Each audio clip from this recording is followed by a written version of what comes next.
Cae Thomas, mate, thank you very much for coming in, brother. Absolute pleasure, my man. Thank Good you, to mate. see you. Sorry, I've been holding off a couple of times. I've been busy, but we're here now. Let's make it happen. It's all right, mate. 3 weeks, but that's okay, mate. 15 years of experience in real estate. Yeah. Straight up question. Yeah. What Cae Thomas would say to Cae Thomas 15 years ago? Probably pull your head in. Get going. Right. You know, I think that it was a late start for me. I finished school, I was a bit lost, I didn't know what I wanted to do. And like most real estate agents, I kind of fell into the game. But it was a slow start when I first started. I needed to experience, because I went straight into sales, so I didn't really know what I was doing. Right. Yeah, it was years of, you know, you got to fail before you fly. And I felt that I'm lucky that there was failures to start with straight away that I could learn from to put me in a position, you know, where I am today. Wow. Okay.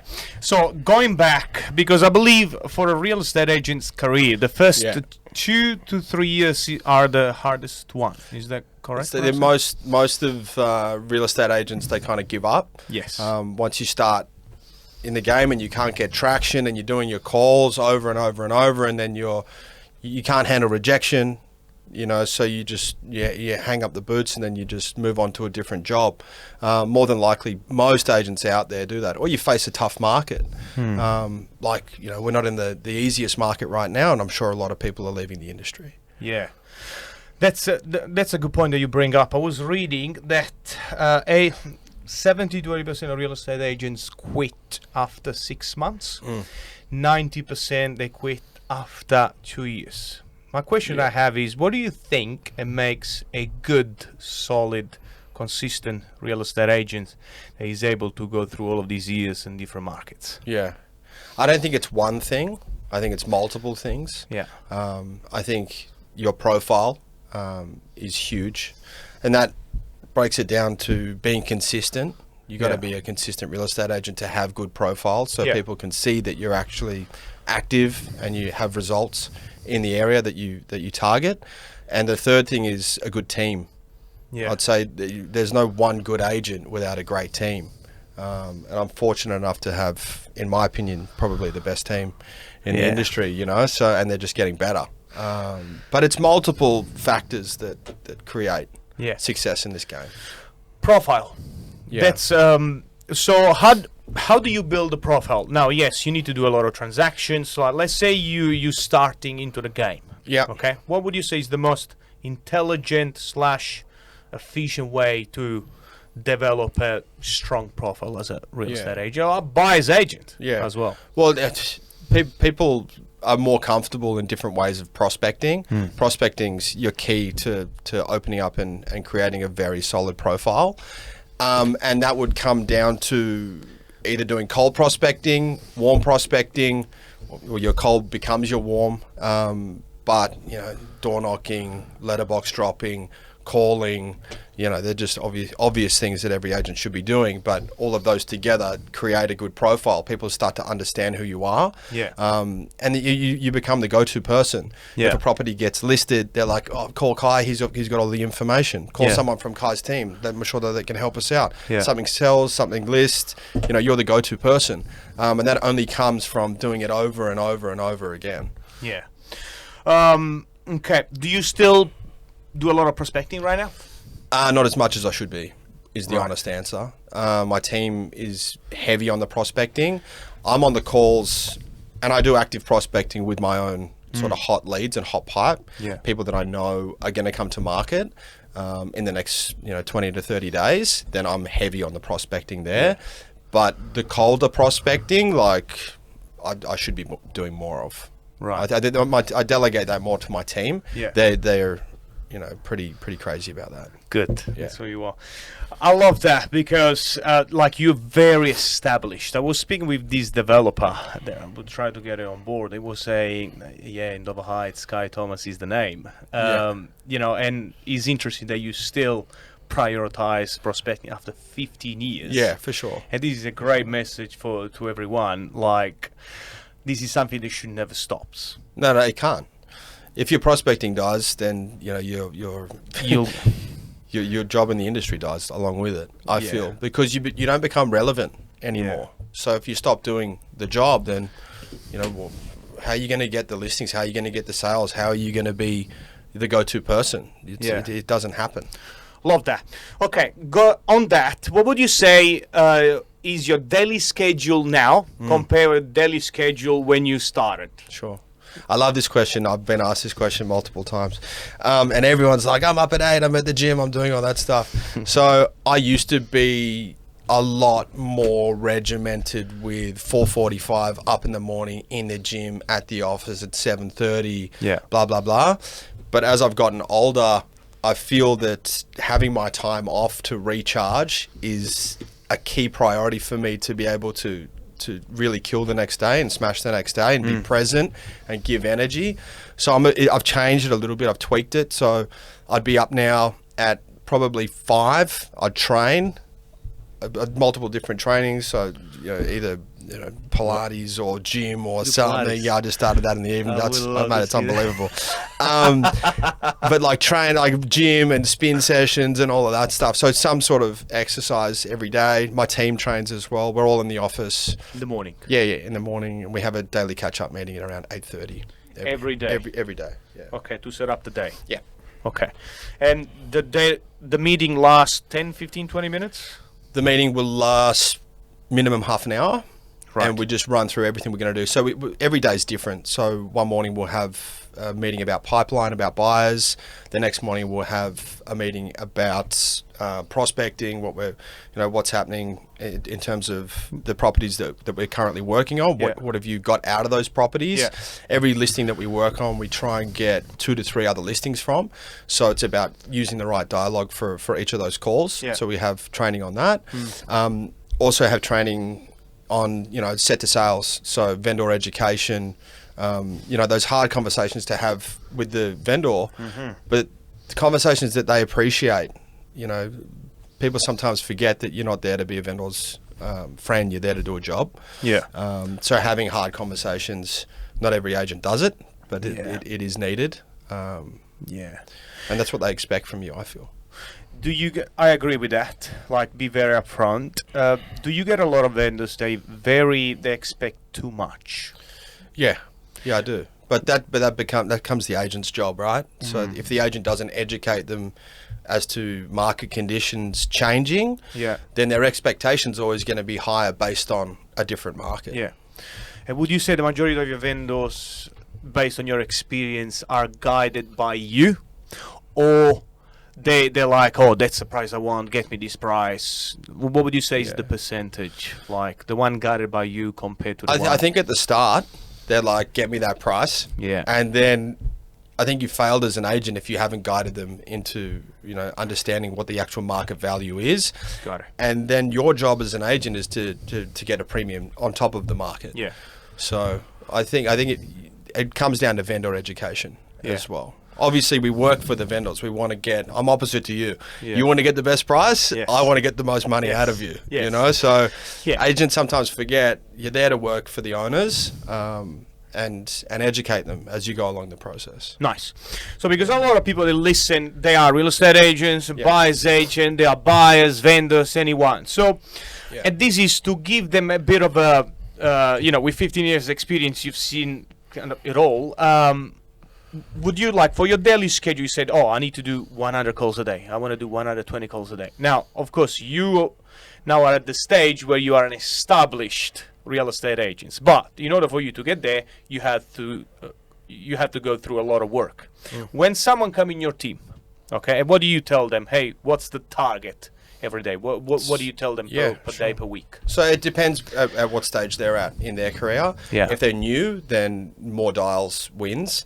But then it gets to a point where the minimum would be like 30 connects, 30 conversations. Whether it takes you 200 dials to have your 30 conversations or it takes you 100 dials to have 30 conversations, the minimum is 30 connects per day. And if you do that consistently, then you'll generate 5 to 7 appraisals per week. Out of those 5 to 7 appraisals, you should list half of them. and so on. Nice. What about the nurturing game? Because I believe you start to speak with either vendor few months before until they're ready to sell. Take like what would you say is the fastest time that you've been able to list the property, and what would you say has been the longest time that you've been nurturing this person for long in order for you to get a listing? I'm still nurturing people that I met, 12 plus years ago that haven't sold with me yet, but I still talk to all the time. But that relationship is so solid that I know that, well, no one knows anything until it's actually inked in black and white. But I have a good feeling that there is no one else that would get that property or that opportunity other than me. In terms of the quickest, I've even recently, a couple of months ago, I saw a house. We pitched on it on the spot. I went back to the car. I had an agency agreement in the car.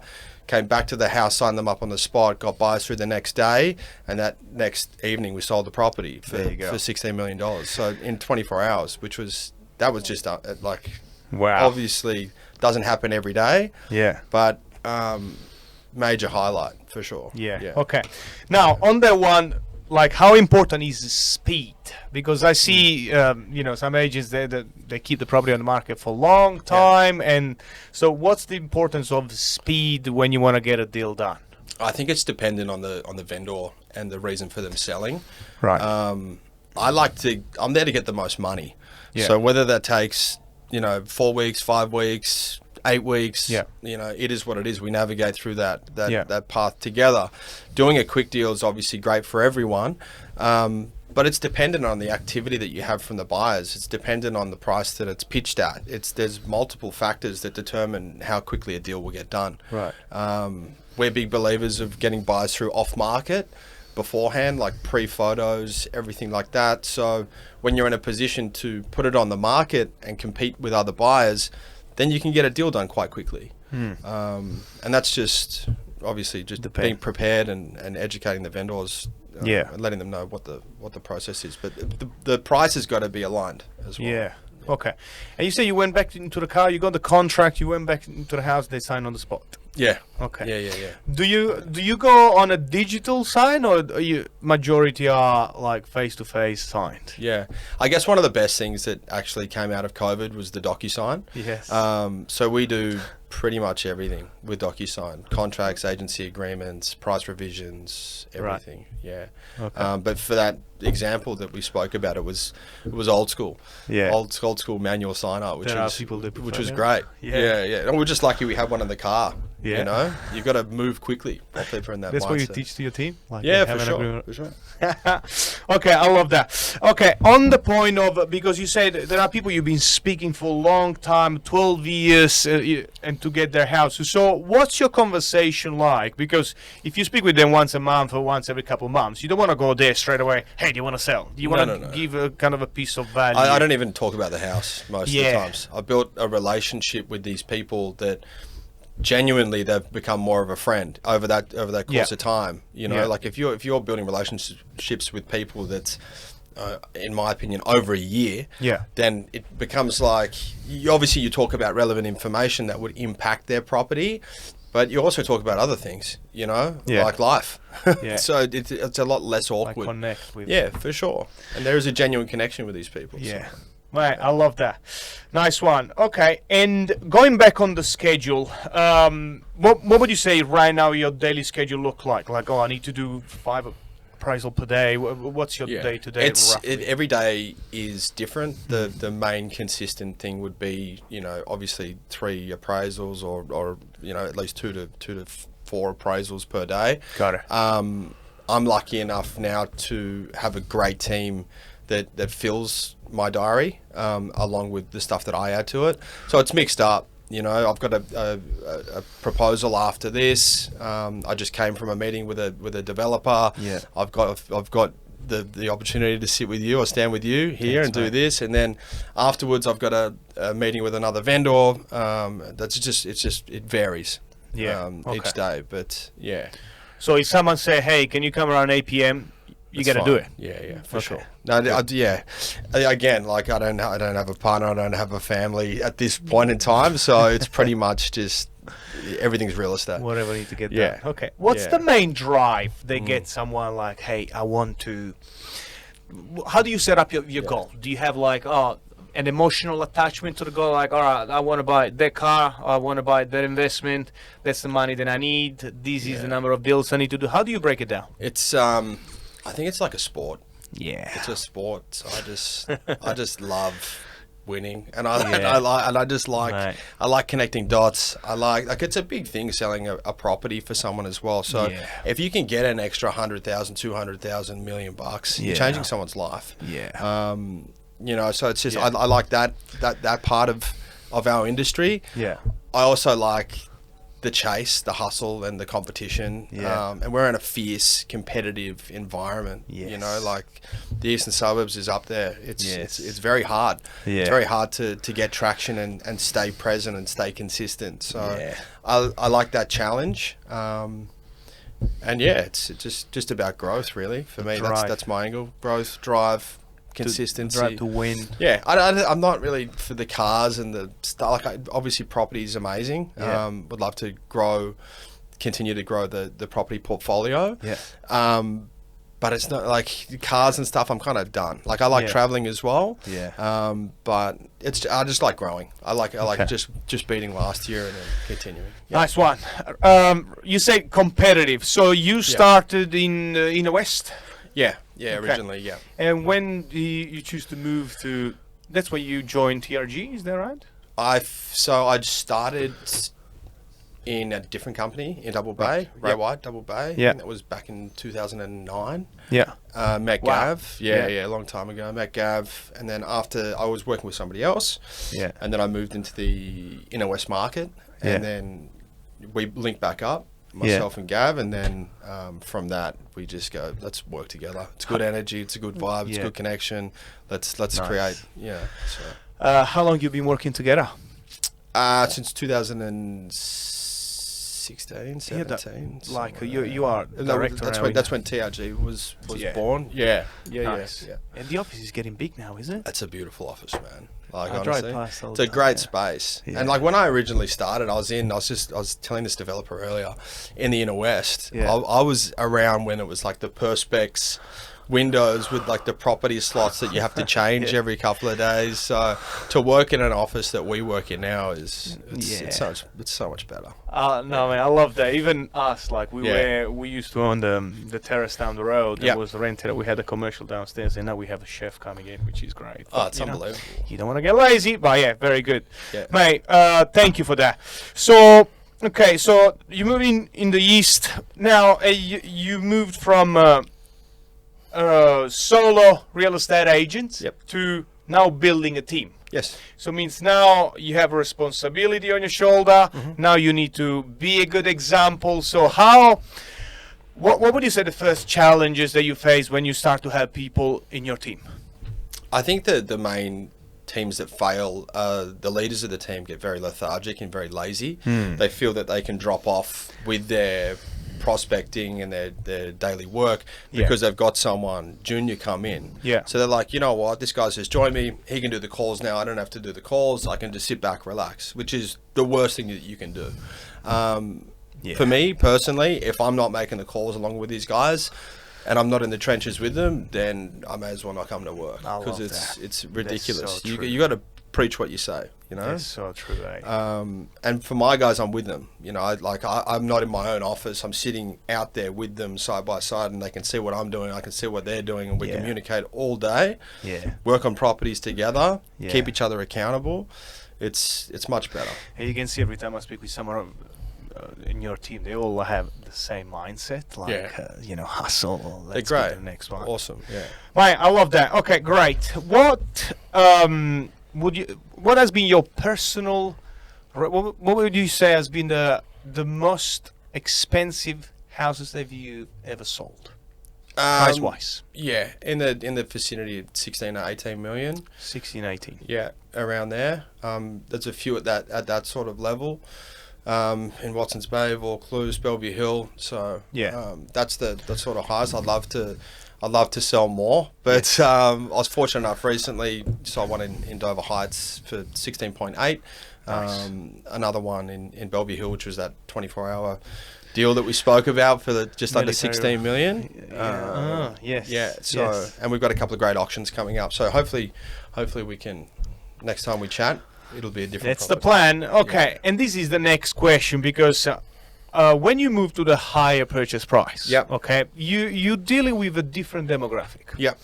And I've noticed, like, they have a different request, different attitude, and different, expectation. Okay. What have you noticed for someone that says a real estate agent selling 1, 2, 3 million price range, you want to go to the highest purchase price? For sure. What have you noticed, and what would you say are the things that you can work on to push to the To get what when you're at that level, or to get to that level? To get to the level. Yeah, I think you just got to start prospecting at the higher bracket. Yeah. Like if you want to stick with the 1 to 3 million, then you're always going to be targeting that crowd, and that's the people that are going to be coming through your open homes. Yeah. What I would do is, if I was in that position, I would talk to an agent in my office, who is selling at a higher price point, and then I'd get an understanding from them if I could, use their OFIs and their callbacks, or listen to their callbacks and get involved and start meeting some of these people. Yeah. Maybe ask if you can run a campaign and not get paid for it, but just be on the campaign so you can start rubbing shoulders with people that are going through homes at a higher price point. Yeah. In terms of when you're running these properties, when you get into the teens, the vendor education, these guys are so switched on, these guys are so educated, so clever. They're not going to list or sell with someone who hasn't got that experience. Yeah. They're not going to list and sell with someone who, says something and then doesn't follow through with it. Like, even to small things, small details, preparing properties, saying you're going to go there and get the team to put flowers and stuff there, and nothing happens. You'll get caught out.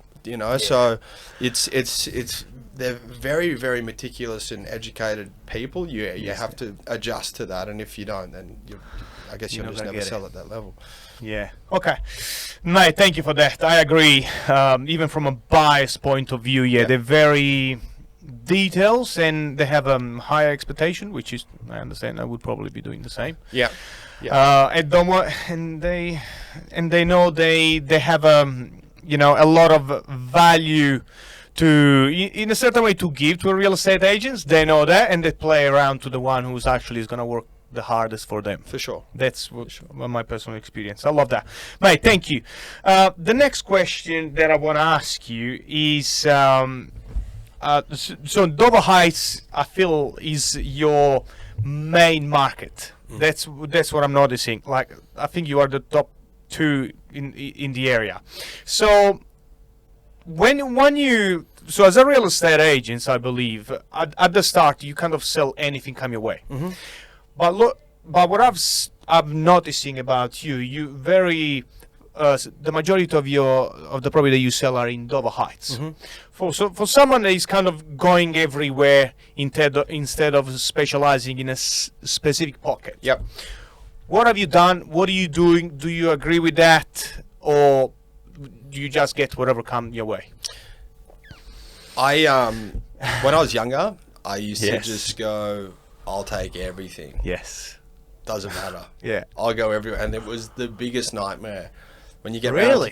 when you get round to Thursdays and Saturdays, you're going here, you're going here, you're going here, you're going here, you're wondering how you're going to do it. Yeah. Anxiety and stress. Yeah. Just because you want to have the listing. Yeah. Which is the wrong attitude. Yeah. Since I've been focusing on one suburb, and it is Dover Heights, just because I love it so much, it's just got so Yeah. much growth, and I'm actually passionate about it. Yeah.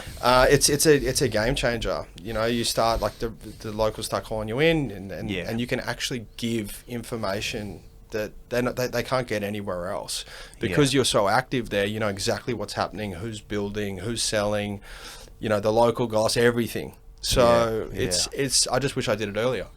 Right. That's the only regret. Yeah. Right. So the tip would you give to someone that want to specialize in a certain area is don't get everything come your way. Try Yeah. to focus on one or two pockets. Yeah. Just like canvas a certain area, I Yeah. feel. And you will get stuff coming your way that is out of area. Yeah. So you don't have to lose out on it altogether. You can refer it to another person and then still get paid for it or work it together. Right. But, if that other person is, the king of that area, then why not just give it to them, because you know that they're going to do a good job. Yeah. And then get a referral fee from it. Yeah. Because I believe the main concern is, oh my God, that's 20-30K I'm going to give away. Yeah, for sure. Because agents have the wrong attitude. They're not thinking Yeah. about what's best for the vendor. They're thinking about how much commission they're getting, Yeah. which is wrong. Yeah. You got to think long term. But that comes with time. yeah. Like if you're 1 year, 2 year, 3 year in the game, you're like, I need it. I need Yeah. to get it. But like afterwards, like over like 15 years, I'm like, it's not my best interest. I need to do what's right for the owner and get whatever avenue is going to get them the most money Yeah. to help them with this property. Take it. Yeah. Now, mentioning Dover Heights, like I was checking the data, I think it was the last 3 months. Vaucluse was one of the top one. Bellevue Hill has been pumping Dover Heights. Looks like he's coming. Yeah, it's in the top 5. It's in the top 5. Yeah. And it will continue to grow. There's a lot, Yeah. like no one knew about it really over the course of the last 10 years.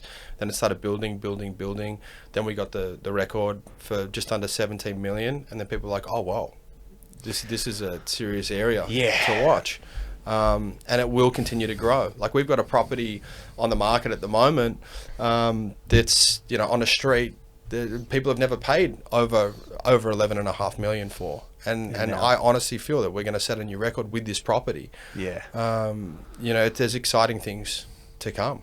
No, it's amazing. Even like the property I bought from you, Dover Heights was not in the list initially, but as soon Yeah. as they walked around, Yeah. they loved it. Yeah. And they were on my back. That's the one. Perry, buy, Yeah. buy, and we didn't end up buying. Such a beautiful property. And you got water views. Yeah. It's That's unreal. That's such North a great spot. facing, beautiful. Yeah. Right, well done, very good. Okay, so I've got more questions. This is more for the what have you seen from for the last since January Yep. until now? From what the tip would you give to the buyer? They want to buy in Dover Heights, house, apartment, whatever. And what do you think is going to happen? Now, nobody has the crystal ball, but in the next year or two in Dover Heights from a growth perspective. So what's the tip for a buyer Yep. who wants to buy in this pocket? Yep. And what do you think is going to happen in the next 12 months in this pocket? Yeah. I think with buyers, the way to do it is if you like something, just be honest with the agent. Say that you want to buy it. Say that you want to be kept in the loop. Get yourself prepared. Yeah. Do your building inspection or your strata inspection or whatever it may be. Yeah. Get your finance ready. Talk to someone like yourself, or if not, be in a position where you can actually act, and then go to the agent and say, I want to buy this. How much do I need to pay for it? Yeah. And if it's a good agent, they'll tell you the price. Yeah. You can do a deal. The owner's Yeah. happy, the buyer's happy, and then we move on. That's- That's what I would say if I was buying right now, and to all the buyers that come through to our inspections. Yeah. The second part of your question in terms of growth for Dover Heights, Yeah. I don't know. I don't have a crystal ball, but I can tell you it is the best valued suburb, in my opinion. I think that Bellevue Hill is capped. Like it's like, unless you have 20 mil, you're not buying an amazing property. Yeah. Which is a good thing and a bad thing. It's great for residents who are already there, but it's Yeah. harder for buyers. And I think Vaucluse is also, it's still got a little bit of growth left in it for sure. Got just it. judging from the stats over the course of the last 12 months. But Dover Heights has got heaps. Yeah. Heaps of growth left in it. Growth. And literally you roll down the road and you're in Bondi. Like it's so under the radar. Yeah. So I think that big things are gonna happen there. Yeah. There is more room for growth. For sure. Nice, mate. Thank you so much. Last few questions. Sorry, man. I know you need to go. Shoot. The other question is, what's your goal? What's your plan? What are you planning to with your team Yep. for the next 5-10 years? TRG, because Yep. I know you're a big part of the agency. Yeah. We're good. We're in a position now where I just want to continue to solidify our position in our core market. Yeah. Just be consistent with good properties, and just exceed our our goals yearly. So we've got a certain goal set for this year. Next year we're going to make it bigger, and I just want to keep breaking it and just keep growing. having amazing properties that we can set new records for and do amazing deals with great people. That's the goal for me. Nice. A few questions. The other question is, if someone want to join your team, Yes. okay? Yeah. Someone is watching, like, all right, that's the place I want to work for. Yeah. What's the key attribute that you looking for to get someone in your team? Yeah. And then what are your non-negotiable? Say, I can't have this to be successful in my team with me. That's what I expect from you. I think the key component for my team would be energy. Yeah. Energy is just such an amazing thing. Yeah. Obviously you can't buy it. It's just you either have it or you don't. Yeah. And the hours that we work, man, it can if you're not getting traction, it can be deflating. So I think having the right energy, understanding the role, can make such a big difference to a team. Yeah. So for someone that I'm at right now, I've got a team of 4 people, plus I've got a business manager. The next person would probably be another prospector, and that's like the energy's got to fit the current team, and I've got to see that this person can elevate everyone. Yeah. There's a book I was reading say energy is more valuable than intelligence. I don't know what the guy is. 100%. I love that. I agree. Super. It's so good. Yeah. From the vendor's point of view, people that you speak on the phone, they want to sell, they're not sure this is the right time, interest rate, what's going on in Dover Heights, blah, blah, blah. What would you say? Well, if they're hesitant in selling? Yes. I'll just educate them with results, good case studies. If we have something that's comparable to their place and we knock it out of the park and get a great result, why not give it a go? I never really push. Good. I feel out the response, and if it's the right time, it's the right time. But I think that just keep them up to date with relative case studies, and positive ones. And if they're in the mindset of maybe we should explore it, then let's get a couple of buys through. Yeah. And let's see what the true value is. Yeah. I'm not one of these agents that kind of promises, I can get you this, don't worry, just sign with me. Yeah. I'm like, let's get some buyers through and let's figure out what it's worth. And if it makes sense, then let's go a little bit further. Yeah. But if you're kind of on the fence as to if you want to sell or not, the best thing to do is just get some people through and figure out what the value is. Love that. Regards working with a buyer's agent. Yes. Okay. What's the tip would you give to buyer's agent that wanna get deals done? Because I believe you had some good experience. You had some bad experience. I would say everybody had it. I think everyone's different. Yeah. I loved our experience because it was just what I said before. It's black and white. Yeah. So you're like, Love okay, that. Cae, listen, you're even in a different country, but you managed to pull it together quickly. Yeah. And you had your team here supporting you, and you were transparent with the whole thing. You asked me what the price was. I told you what the price was. Got your ducks in a row. I got my vendor prepared, and then we just did a deal. Yeah. But a lot of buyer's agents are like, I've got someone who would be interested in this, and I get them through, and then I don't get feedback for a couple of weeks, or the person just goes, no, that doesn't work. So like reading your client in the wrong way, I would say that is frustrating for an agent. Because every time that we have buyer's agents through properties, we've got to go back to the owners and say, listen, we've had these people through the property, this is what they thought. And it's effectively, it's on the agent's shoulders. Yeah. Whoever you're going to get through the property, it's going to come back to the agent. So we always rely on good buyer's agents to come through with qualified clients that are going to perform, because the buyer's agent's going to educate them on what the property is. Yeah. What I love about dealing with you guys is because often I work with some real estate agents, and they say, and this is from the buyer's point of view. That's the reason I have a job, to be honest. Buyers come to me because they say, "Oh, the guy told me the guide was 5 million and they sold it for 6.1." Yeah. Okay, so, and I like the fact that when you say, "Hey, if you like the property, go and buy." Yeah. Don't do all the little crap get prepared, get the pest and bee report done. So for the buyers, or actually from the unexperienced real estate agents who say, the famous price guide. Yeah, okay. yeah. How do because the way I've dealt with you guys was very upfront. That's the price. That's where since the first conversation we've had. Okay, and that's I believe come from confidence, and from experience. What's your tip to a real estate agent who's playing too much? Because playing a little bit on price guide, it's fine. Playing too much on the price guide. Just like having unrealistic price guides. Correct. Yeah. Because they speak with the buyers. Yeah. Now, when they speak with me, I understand because I know how much it's worth. Yeah. But when they speak with the buyer, they're very Yeah. frustrated. Yeah. But at the same time, that's why I have a job. Yeah. So, what's Yeah. the tip that will you give to a not experienced real estate agents when you speak about price guide? I wouldn't give false expectation to vendors because it's going to create, it's going to be harder for you to do your job. Yeah. So if you tell someone it's $2 million more than what it's worth, you're going to find yourself in a huge predicament when you go to sell the property because the person they're going to blame is you.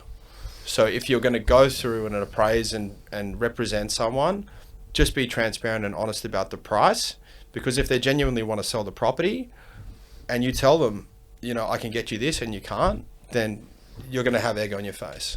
So just be honest with everyone, Nice. Hey, this is the last one. I'll let you go. Yeah. Need to go. How much you sell off market, roughly? Like 50%, 60%, 40%? I would say 30 to 35%. 30 to 35%. Yeah. Okay. Yeah. And this is a question I get on the But it's becoming more. It's Yes. becoming more because we're doing these quick deals. Just because it depends on the property as well. Like with every property that I list, I do a two-pronged approach. So I'll always do off market before I go, in the open public market. Yeah. I'll always give someone that opportunity. So if it is a property that's in high demand, more than likely we will sell it if it's at the right level before it even gets on the public domain. Yeah. And this is a question I get, I think, 2-3 times a day. Why a vendor want to sell off market instead of going to market? It's all dependent on the price, and the agent's experience. Yeah. Because if we feel that we can get more off market with an emotional buyer, then we'll choose that path for the vendor to go down. They're relying on you. Also, you have to be. It does come back to experience, but you've got to give case studies as well. Like this property is worth X, this property is worth Y, this property is worth Z. That makes yours worth this, but the buyer is willing to pay this, so trade. Yeah. If not, if everyone's at the same level through an off-market inspection, definitely put it online. Yeah. And you may find other buyers. I think I prefer personally. I love on market. I love because it's no stone unturned. Everyone knows about it. There could be people like international interest or something, bring them through the property. Yeah. But there is becoming more and more off-market deals. Yeah. On the internationals, because I got a meeting actually with some of them from Russia next week, and more people coming. They want to use the buyers there because they're not in Sydney. Yep. From how many people international purchases have you seen this year? No, you don't need to give me the accurate There's a number. few. There's a few expats for sure. I've got a property at the moment that is going to auction. The original interest came from an expat that hadn't even seen it. Yeah. And we had contract changes, everything already done, aiming to sell it, pre-auction. Now the family's here in town and they've had a look at the property, but we could have done a deal with them a couple of weeks ago without them even seeing it. So it's interesting. There is still a lot of expats and international interest in the market, I would say. Yeah. Okay. This is the final. I'll let you after this. This is September 2024. Yes. I am a buyer. Yes. I want to buy a property before December. Okay. Yes. What's going to happen in the market September, October, November, December? Yeah. Now, as a common trend, I've noticed like period they're pumping, period they get to quiet down. So, what's the tip that would you give to a buyer that want to buy before December? And what's going to happen in these few months from a stock level point of view? I'd get cracking straight away now. There's been a lot of settlements that are minimum 3 months as well. So if we're going into the last quarter of the year, I'd be cautious. If you're going to trade your property as well, then give yourself enough time for settlement. And I do feel that there is a pulse in the market at the moment. So there's a better selection for buyers currently. So I would snatch a property if I like something right now. I'd secure it, because leading into December and January, just from past history, it tends to get quite quite quiet. So I'd make the most of it now and the selection that they have to choose from. Because I feel it's going to shut down towards the end of the year. Yeah, it tend to pick up again in February. Yeah, or mid-Jan, Feb. Yeah, very good. Mate, thank you so much. You've been brilliant. I know you are a very busy man. No problem. Cae Thomas, Instagram, what's that? Cae Thomas TRG, or I'll put the link it's anyway. just Cae Thomas. This is general advice and does not take into consideration your objectives, situation, or needs. You should consider if this advice is suitable to you or your circumstances, and please read any applicable PDFs beforehand. This is a Henderson podcast production.